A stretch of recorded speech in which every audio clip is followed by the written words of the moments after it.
আসলে আমি যে গল্পটা বলছি এই গল্পটা আমার না, এই গল্পটা আমার বান্ধবীর বোনের গল্প। আসলে দুনিয়াতে বন্ধু বান্ধব কেউ কারো না। বন্ধু বান্ধব যতক্ষণ কাছে থাকে ততক্ষণ, দূরে গেলে আর বন্ধু বান্ধব কারোর কেউ চিনে না।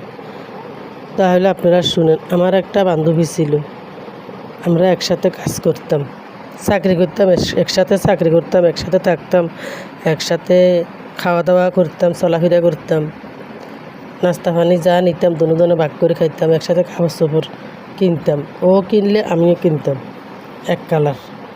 আমি 1 কেজি মাছ আমি কিনলে ও 1 কেজি মাছ কিনত, সেরকম ছিল।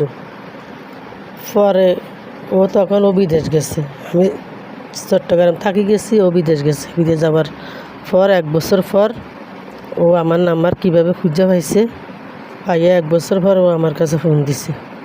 আমার কাছে ফোন দিবার পরে দুই বান্ধবী অনেকদিন পরে দেখা, মোবাইলে ভিডিও কলে দোনো বান্ধবী একদম কান্নাকাটি করলাম, অনেক কথাবার্তা, অনেক গল্প টল্প করলাম। তো এরকম করে এতটুক এরকম করতে করতে আমরা দুই বান্ধবী, ও বিদেশ থাকে সৌদি আর আমি বাংলাদেশে আছি, এখনও আছি বাংলাদেশে। দোনো অনেক সময় কথাবার্তা অনেক বলতাম। পড়ার সময় প্রতিদিন না হলে 1-2বার ফোন দিত আমার কাছে, আমিও ফোন দিতাম, দোনো কথা বলতাম। তো ওইখানে সৌদি ও একটা ছেলের সাথে কথা বলতো, ছেলেটারা নাকি ওর থেকে প্রতি মাসে টাকা চাই। তো ও একদিন আমাকে বলছিল যে ও আমার থেকে প্রতি মাসে টাকা চাই। তো আমি কইছি, দেখ, ও তোর কাছে প্রতি মাসে টাকা চাই, টাকা দেস বলি ও তোর কাছে টাকা চাই, তুই এই মাসে টাকা চাইলে টাকা না দিস, দেখবি তোর ও ফোনও ধরবে না, কথাও বলবে না। আচ্ছা, এরকম যাতে আমি বলছি। বলার পরে ও এখন সত্যি আমার কথা শুনি এখন ও টাকা যাতে ফোলাটা চাইছে, এখন ও আর টাকা দেয় নাই। সেই জন্য ওর ফোন বন্ধ, ফোলাটার কাছে ফোন দিতে এক অবস্থা হয়ে গেছে।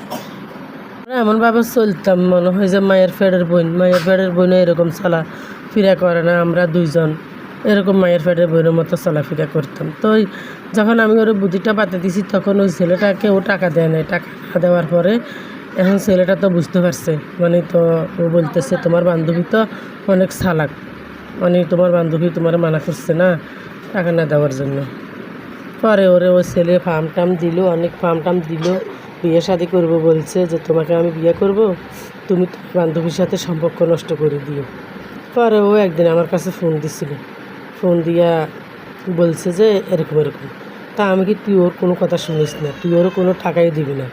পরে আমার একদিন বলে যে ও এখন বলতেছে আমি তোর সাথে কথা বলতাম না, ও এখন বলতেছে আমার আদ্য মানে নাকি তোমার সাথে কথা বলে।